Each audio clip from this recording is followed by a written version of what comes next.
Fjalët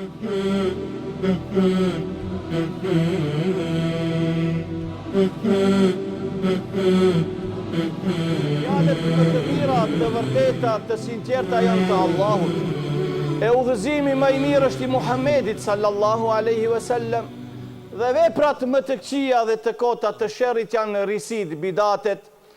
Ato që në humbje, e humbja që në zjarin e xhehenemit, Allahu të gjithëve nga i na mbroft.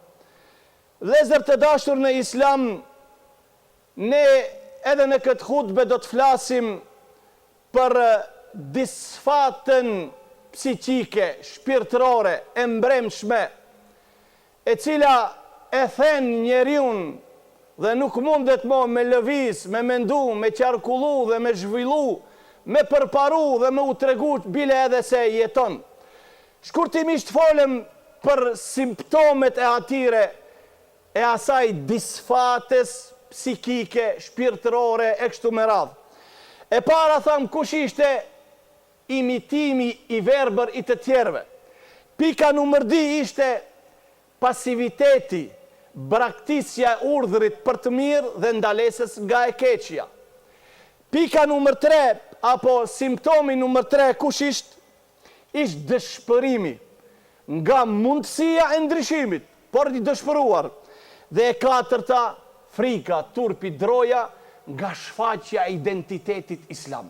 Me u duk që ti e musliman, qartë me dalu tjerët që ti e musliman. Sot do të flasim vëllezër për diçka lidhje me këtë temë, por shkaqet. Kush janë shkaqet e humbjes apo disfatës psiqike? A ka shkaqe? Pse musliman me i ka plu kjo disfat psiqike, shpirtërore, zemër? Kushti, më falni, shkaku i parë është imani i dobët. Nuk ka dyshim. Ti shumë here ja le fajin, shkakun, erës, frimës, që e ka rëzu një dru. Nuk ka lidhje fare era. Druni është i kalbur. Ronjët i ka të kalpta. Nuk ka çështja erës. Se ajo era e njëjta dhe më e fuqishme frinë edhe dikun tjetër për drujtë suni lëviz. Po ati ku janë të kalbët, bien drunjt. Ka thënë një prej dietarëve të mëdhej, Es-Sariyu Sukti ka thënë, da'ful iman, aslu kulli ithmin wa hammin wa gham. Imani i dobët o shkaku, ajo burimi, ronja e sicilit mëkat, hem brengosje dhe piklimi. Shiqoni vëllezër, imani i dobët nuk mund të jesh i lumtur me imanin e dobët. Ibn Qayyim ka thonë diçka shumë interesant në librin e tij, Ighathatul Lahwan min masayid ash-shaytan. Thot, idha asaba al-'abd musibatun fi nafsihi wa malihi wa fi idalati aduwihi alayhi fa innama dhalika bisababi dhunubihi. Pastaj thot rahimahullah, imma bitarki wajibin au fi'li muharramin fa inna dhalika min da'fi al-iman au yud'ifu al-iman. Thot Ibn Qayyim në librin e tij, thot nëse robin e godet diçka e keqe, një musibet, një fatkeqësi në personin e tij, në pasurinë e tij, fi nafsi, ose armiqet ju kanë vërsul, thot le ta din se shkaku kryesor janë mëkatet. E i ka tregu mëkatet, thënë dilloj, ose lonja e obligimeve, obligimet e Allahut i kelon bazdore, apo nuk ju kushton rëndësi, i kryin për më venes, ose bërja e mëkateve, bërja e harameve, thot këto e dopsojnë imanin. Dhe me thonë, shkaku i pari, disfatës, shpirtërore, psikike, kush është imani i dobët, e dita shumë me rëndësi vëllezër. Mos njohja e natyrës së rrugës e cila qëmë tek Allahu subhanahu wa ta'ala. Allahu ekber. A e dini sa njerëz e pranojnë islamin, apo dikush gjoja se po udhëzohet, nuk din çka bën, se njeha islamin. Ka mendon që ashtu, shokët e pejgamberit sallallahu alaihi wasallam, kur e hoqin shahadetin, ishin gatshëm, sakrifikojnë me gjitha gjojat, e thanë shahadetin, po pasaj e dishin domethënien e shahadetit. Duhet ta njohësh rrugën që të çon tek Allahu subhanahu wa taala, se nuk kosh e stolisur me trëndafila, nuk kosh e stolisur me mëndafsh, nuk kosh e stolisur me qilima të kuq dhe t'i hec pasi që e tha e fjalën la ilaha illallah edhe u kri puna jote. Thot Allahu xheleshanuhu, Bismillahirrahmanirrahim, Alif Lam Mim. أحسب الناس أن يتركوا أن يقولوا آمنا وهم لا يفتنون ولقد فتنا الذين من قبلهم فليعلمن الله الذين صدقوا وليعلمن الكاذبين. الله thot pas Alif Lam Mim, أحسب الناس أن يتركوا أن يقولوا آمنا وهم لا يفتنون. A mendojnë njerëzit që thanë la ilaha illallah Muhammedun Rasulullah dhe mashallah tash s'ka me ne. Dhe atyre ato nuk i godet asnjë e keqë, thot Allahu, jo, i kena sprovu ato që ishim para tyre. Edhe ato kanë thonë la ilaha illallah. Kështu Allahu xhelleshanu thot e bon që ta nxjerren shesh ati cili është sadik, i vërtet dhe atërën na cakun. Këto janë sprovat për këto. Thot pejgamberi sallallahu alaihi wasallam në një hadith, huffetil jannatu bil makarih wa huffetin naru bil shahawat. Gjenneti është imbështjellur, rreth e rrotull me mekari, me vështirësi, me sakrificë, me lodhje, me brenga, me pikllime, me humbjet pasurisë, me humbjet shëndetit, e kështu me radhë. Wa huffetin naru bishahawat. E xhenemi thot me epshe, me knatësi. Prandaj Allahu subhanahu wa taala thot: "Wa minan nasi man ya'budu Allaha ala harf, fa in asabahu khayrun itma'anna bih. وإن أصابته فتنة انقلب على وجهه خسر الدنيا والآخرة ذلك هو الخسران المبين." Allah thot ka prej njerëzve që adhurojnë Allahun me një shkronjë, e ka përmendë Allahun me një shkronjë. Çka do thot me një shkronjë? Si ai i cili i rrin në skaj të kodrës apo në skaj të majës së një kodrës, sa i sigurt është ai? Por thot nëse e godet një e mirë, thot musliman, prandaj vin këto të mirat. Fa in asabahu khayrun itma'anna bih. Nëse e godet një e mirë, thot që si ta falish namazin, si ta xhirojsh etj. Po çat person nëse e godet një keqe çka be? Po unë fala namazin, unë hap zakatin rregull, po unë xhiroj, unë ndihmoj qerve, pse kjo? In qalaba ala wajhihi. Allah thot ki e kthem prap mo. Shpinën ja kthem prap Islamit. Pse e goditi një e keqe? Po mirë, kur goditi e mira, ku ja laje? Islamit. E mendove ti se Allahu nuk sprovon khasiret dunja wal akhire. Thot Allahu ki e ka hub çka edhe dynjon edhe ahiretin. Dhalike huwa al khusranul mubin. Allah thot kjo është humbja e qartë. Nuk duhet me qenë besimtari. E goditi një e mirë, elhamdulillah, tamam. Pa edhe ku të goditi e keqe, bo sabër. Edhe ati ki sevape.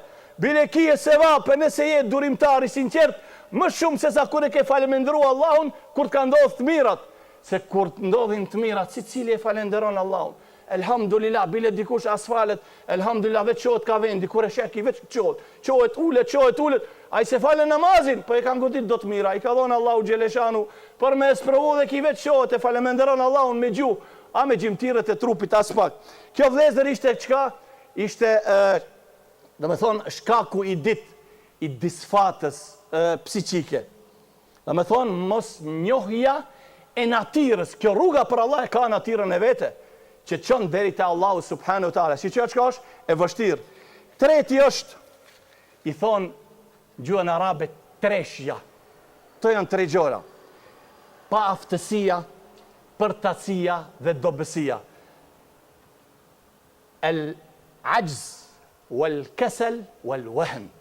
Thot Anas ibn Malik, shpesh herë thot e ndëgjojsha Muhamedin sallallahu alaihi wasallam, kuntu asma an-nabiy sallallahu alaihi wasallam kathiran ma yaqul Allahumma inni a'udhu bika min al-hammi wal-hazan wa a'udhu bika min al-'ajzi wal-kasal wa a'udhu bika min al-jubni wal-bukhli wa a'udhu bika min ghalabati ad-dayn wa qahri ar-rijal. Muhamedi alayhis salam ka kërku prej Allahut subhanahu wa taala ta mbronë nga hammi wal-hazan, nga brengat dhe pikllimi, wa min al-'ajzi wal-kasal, nga paaftësia dhe përtatësia, wa min al-jubni wal-bukhl, jubn nga kopracia, wal min al-jubni wal-bukhl dhe nga frigacakria, mos me qenë frigacak, wa min ghalabati ad-dayn, dhe mos më mbulu kush borxhet, edhe njerëzit burrat mos më pështërsu del mejdan sikur ta mbillën go heshbeti ti zdin. Edhe kjo është gjë e keqe që ka kërkuar Muhamedi alayhis salam, mburoje prej Allahut subhanahu wa taala, ta mbronë edhe kjo. Dhe më thonë vëllezër, pa aftësia, përtatësia edhe wehen, çka është vën është dobësi shpirtërore, dobësi e zemrës, dobësi e trupit. Prandaj pejgamberi alayhis salam tha me një hadith, yushaku an tadaa alaykumul umamu kama tadaa al-akalatu ila qas'atiha. فقال قائل يا رسول الله أمن قلة نحن يومئذ؟ قال لا بل أنتم يومئذ كثير ولكنكم غثاء كغثاء السيل ولينزعن الله المهابة من صدور عدوكم وليقذفن في قلوبكم الوهن. قالوا وما الوهن يا رسول الله؟ قال حب الدنيا وكراهية الموت. Dhe kjo wehn vëllezër, muslimanti ka kaplu sot vehni, të plagoset gjithë aspekt, shpirtërore, morale, karakterin, zemrën, wehn, ko e don dinjon, ko i frikit ahiretit, i frikit vdekjes, i ngelen mes. Ka thonë një dietar i madh, ka thonë një fjalë shumë interesant, al-Imam al-Raghib al-Asfahani, shikoni që ka thonë, men ta'attala wa tabattala salakha min al-insaniyati بل ومن الحيوانيته وصار من جنس الموتى من تعطل وتبطل. Ai cili I largohet gjitha obligimeve, gjitha angazhimeve, nuk don me asgjë me u obligu. Ikën gjitha ta'attala wa tabattal, don ashtu mos me pas asgjë. Në këtë jetë mos me pas asnjë obligim. As prej Allahut, as prej njerëzve. As ndaj Allahut, as ndaj njerëzve.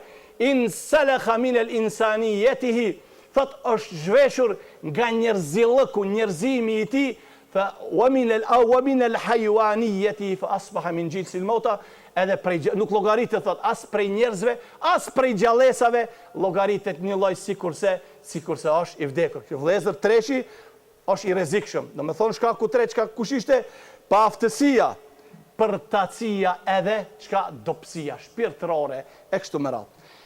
Katërta është njohja e pakt mbi sirën e pejgamberit sallallahu alaihi wasallam. Prandaj ato që cilët nuk e njohin sirën e Muhamedit alayhis salam, se si pejgamberi alayhis salam I kaloi të gjitha ato faza, në Mekë imagjino, në aspektin e dinjos gjitha ja dhan. Femrat më të mira, pasuriku më I mirë, mbret bre, nuk mundet një vendim të mirët pa u pit pejgamberi sallallahu alaihi wasallam. A doni më mirë? Ajde të jetë më I lumturi. I refuzoi pejgamberi alayhis salam. I than le davetin se do të vrasim, do të përjashtojmë. Nuk e la, ashtu vazhduan edhe shokët. Sirja e pejgamberit alayhis salam. Prandaj vëllezër ai musliman që e njeh biografinë e Muhamedit alayhis salam, çdo gjë që I godet, kjo e ka godit pejgamberit alayhis salam. Kjo e ka godit Abu Bekrit dhe Omerit dhe Uthmanit dhe Talhes dhe Abu Ubejdes e kështu me radhë. Sirja, biografia e pejgamberit alayhis salam e kena obligim ta dim ne dhe t'u mësojmë fëmijëve tonë, se ajo të mëson si me ecë, ajo të mëson si me I përballu provat, sfidat, vështirësitë e kësaj jete. Thot pejgamberi alayhis salatu wassalam, shiqoni vëllezër, me një hadith thot: "Uridat alayya al-umamu faja'ala yamurru an-nabiyyu ma'ahu ar-rajul wan-nabiyyu ma'ahu ar-rajulan wan-nabiyyu ma'ahu ar-rahtu wan-nabiyyu laysa ma'ahu ahad." Thot Muhamedi alayhis salam, gjithë ummetet mi paraqiti Allahu subhanahu wa taala, gjithë shisha, si dalim para Allahu ditën e gjykimit, unë prej dinjoja I pash. Një profet thot e kishte me vete një person, veç një I ka besu. Tjerët nuk kanë qenë bura, me mbrojt atë profetin, me ngrit fjalën la ilaha illallah, veç një. Thot pash një profet me vete e kishte di persona, që ato di I kanë besu. Pash një person e kishte raht në gjuhën arabe persona, prej 3 deri në 10. Thot që ka që kishte, 3 apo 7 apo 5, pash thot profet dilte para Allahut, nuk kish me vete askend përveç se veten e tij. Asnjë si ka besu. Me thonë shiqoni vëllezër, çështja e dërgimit pejgamberit alayhis salam te njerëzve është mirësi, po të njëjtën kohë është edhe sprov. Kush do ta pasonte atë Resulullah ashtu me atë mesazh, me atë program, si e ka pruaj prej Allahu Gjeleshanu, jo njerëzit si e shpjegojnë. Ashtu Muhamedit a.s. si i ka zbrit, ashtu aj si ju a ka përcjell sahabeve, shokëve të ti. Pra ndaj lusim Allahun Gjeleshanu të na forcon në dinin e ti, në fejën e ti, imanin ton të forcon Allahu Gjeleshanu, pun të mira, të hajrit na i bon të dashura, pun të sherrit të këqia dhe mëkatet na i bon të urejtura, dhe lusim Allahun Gjeleshanu, fjala fundit e jonë këtë dinjot jetë fjala la ilaha illallah, Muhammedur Rasulullah, kulu qawli hadha.